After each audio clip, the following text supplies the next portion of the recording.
भारत के सभी राज्यों की खबर SNS न्यूज चैनल पर, खबर जो आपको रखे सबसे आगे। नमस्कार, मैं विशाल पटेल, खबर SNS टीवी में एक बार फिर से आपका स्वागत है। आइए रुक करते हैं महाराष्ट्र की कुछ खास खबरों की और दिखाते हैं महाराष्ट्र के नागपुर जिले से अब्दुल शेख की यह खास रिपोर्ट। महाराष्ट्र में किसान सभा के ज्वाइंट सेक्रेटरी अरुण वानकर ने नागपुर के संविधान चौक से बीजेपी सरकार को घेरा। नागपुर में महाराष्ट्र किसान सभा के ज्वाइंट सेक्रेटरी अरुण वानकर ने नागपुर के संविधान चौक से बीजेपी सरकार और आरएसएस को जमकर घेरा और ईवीएम के खिलाफ भी बड़ा ऐलान कर दिया कि अगर इस बार ईवीएम से वोटिंग हुई तो सारी ईवीएम मशीन को तोड़कर विरोध किया जाएगा। सरकार बैलेट पेपर से चुनाव करवाने से क्यों डर रही है? अब्दुल शेख की रिपोर्ट।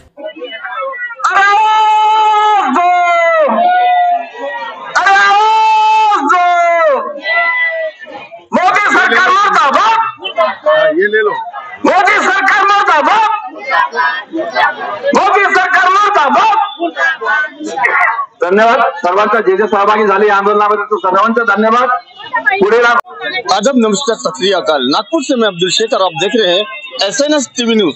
अभी हम नागपुर के संविधान चौक पर मौजूद है, जहां पर आप हमारे पीछे देख सकते हैं कि बहुत बड़ी तादाद में धरना प्रदर्शन यहाँ पर किया गया है कि यहाँ पर पूरा ग्रामीण वन और किसानों का जो देशव्यापी आंदोलन है वो आपने देखा जगह जगह पर चालू है। हमारे बीच में एक ऐसी शख्सियत है कि इसके पहले भी जब किसान आंदोलन हुआ था तो नागपुर से लेकर हरियाणा तक जिन्होंने किसानों का समर्थन किया और उनके साथ हम भी वहां पर मौजूद थे।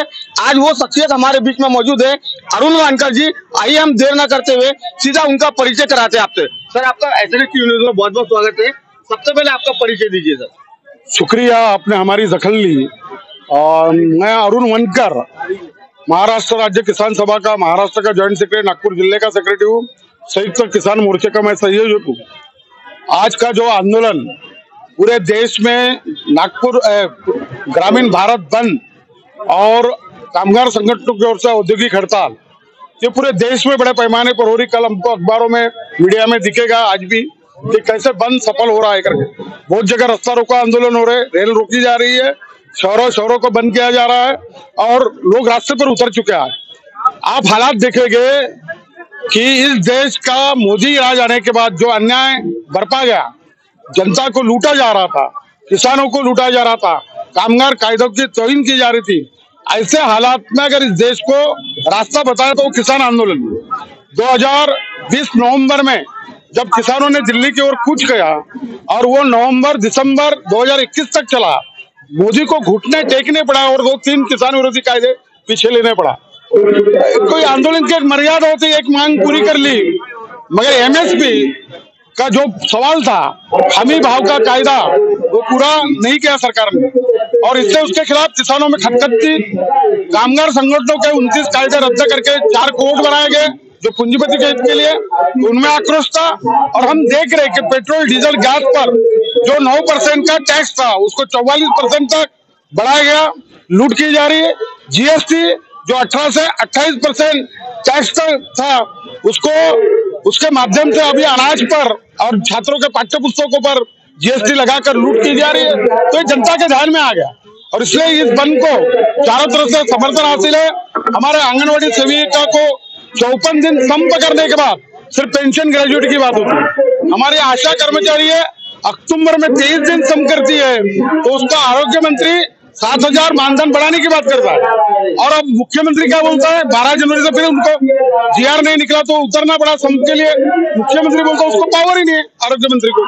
यह हालात है और उनका अभी वो संप भी 28 दिन कर गुजर चुका है, 1 महीना पूरा हो रहा है और वो बम्बई पर आजाद मैदानों पर बैठी यहाँ भी आंदोलन कर रही है। तो आप ये बताइए मुझे कि जब देश के अंदर ऐसा खतरा महसूस होता है, कोई आतंकवादी आने का संकेत मिलता है, उसके लिए देश की सारी बॉर्डर बंद की जाती है और जगह जगह पर बंदोबस्त किया जाता है कि आतंकवादी हमारे देश के बॉर्डर में, हमारे कोई शहर के अंदर ना घुसे। लेकिन सब देख रहे हैं कि बड़ी बड़ी कीलें ठोके जा रही है, बैरिकेड लगाए जा रहे हैं। तो किसान को क्या समझा जा रहा है? देखो, किसान नाम की, मैं क्या बोला कि मोदी के जंजाल को तोड़ने वाले किसान झुकाया, घुटने टेकने लगे पड़ा ना। मोदी ने कबूल किया, मैं माफी चाहता हूँ। मैं देश के किसानों को नहीं समझा पाया, मांगा जी नहीं उसने माफी। वो किसान अगर फिर दिल्ली की ओर कूच कर रहे तो उनके खिलाफ में पाकिस्तान से भी बड़े इंतजाम करने पड़ेंगे। पाकिस्तान की सेना की क्या औकात है वो भारत से लड़ने की? ये किसान है और इसलिए दीवारें परसों जा रही, कीले ठोकी जा रही क्या? मगर आपको पता था किसान आंदोलन ने एक नया शस्त्र इजाद किया। वो साला तोपों से भी वारी है, वो बंदूकों से वारी है, वो है ट्रैक्टर। मैं देख रहा हूँ वो लड़ाई में ट्रैक्टर कैसे निकल पड़ते हैं, वो साले किलो के उसको भी उड़ा के उधर फेंक देते। तो मैं आपको बताता किसानों से लड़ने का मैं आपको दावा कर रहा हूँ 4 दिन में किसान दिल्ली पहुंच जाए। और अभी बहुत से किसान जंतर मंतर पहुंच गए, ट्रैक्टर लग गए। तो मोदी ने टकराना ही चाहिए, हम भी चाहते, मगर ये तय है 16 का भारत बंद का आंदोलन था। अब संयुक्त किसान मोर्चा 2 प्रकार के, एक राजकीय है संयुक्त किसान मोर्चा, एक गैर राजकीय। गैर राजकीय ने कुछ कर दिया, जम्मू बॉर्डर तक आए, लड़ाई लड़ रहे, असूलत चल रहे। मगर यह जो राजकीय है उसका आज का आह्वान था, अब कल से वो भी शुरू कर देगा। तो अब हम देखेंगे कि एकीकृत किसान आंदोलन शुरू होगा, कामगार संगठन उसके पीछे रहेंगे। और ये जो जनता है ये तमाम, आपको बताता 2024 का इलेक्शन ईवीएम मशीन फोड़कर, तो मुझे तो ईवीएम हटाएंगा नहीं और ईवीएम के खिलाफ आंदोलन चल रहा है, बैलेट तो लाएंगा नहीं, तो फिर क्या करना पड़ेगा? आंदोलन क्या बोलता है? जन आंदोलन का मतलब क्या होता है? मैं संकल्प कर रहा अपने आप से, मैं नारा जब लगाता हूँ तो संकल्प करता हूँ। आज हमारी सब महिलाओं वाले हम ईवीएम फोड़ेंगे, वो ऑटोमेटिक है। सर, आप जैसा ईवीएम फोड़ने की बात कर रहे हैं, आप देख रहे हैं कि देश भर के अंदर ईवीएम के विरोध में सारी जगह प्रदर्शन हो रहा है, लेकिन जब इलेक्शन आता है तो क्या होता है? विरोध सब जो करते हैं वो खामोश बैठे हैं और जो ईवीएम से इलेक्शन, अभी तो ईवीएम से इलेक्शन होने वाले है। मोदी है, हुक्म क्या है? तुम्हारी मांग पूरी करने का सवाल कहाँ है? तो इलेक्शन हो गया मगर अब ईवीएम फोड़ी जाएगी। अपने इतिहास में देखे कि एक आदमी ने नहीं कहा आके मतदान केंद्र में ईवीएम फोड़ी, 3 घंटे के लिए इलेक्शन रुक गया, बाद में नई मशीन आई और फिर चले। अब ऐसा नहीं होगा, पहले फेस में मशीन फोड़ी जाएगी, 3 घंटे के बाद दूसरी मशीन आएगी, शुरू होगा, फिर उसको फोड़ी जाएगी, साला वो 5% वोटिंग नहीं होगा, वो तो चुनाव तो कैंसिल होना पड़ेगा। तो मैं आपको बताता जनता की तैयारी कर रहे हैं हम लड़ाकू लोग हैं, हम भीख मांगने वाले लोग नहीं, हम तो छीन के लेने वाले लोग हैं, हम संविधान के मानने वाले हैं। तो संविधान में जो हमको अधिकार दिया वो तो छीन के लेंगे ना। वामन मेश्राम जी जैसे भीख की याचना नहीं करेंगे हम संविधान, हम क्रांतिकारी लोग हैं। इस देश की आजादी हमने क्रांति के माध्यम से, सिर्फ नहीं क्या महात्मा गांधी के नारे से नहीं हुई, वो आजाद हिंद सेना ने क्या मेहरान तक आ गई थी, उधर अंडमान निकोबार को आजाद किया था आजाद हिंद सेना ने, इधर अंदर से पूरे जो 1942 के आंदोलन में उतर चुके थे हजारों लोग, सबकी आजादी मिली।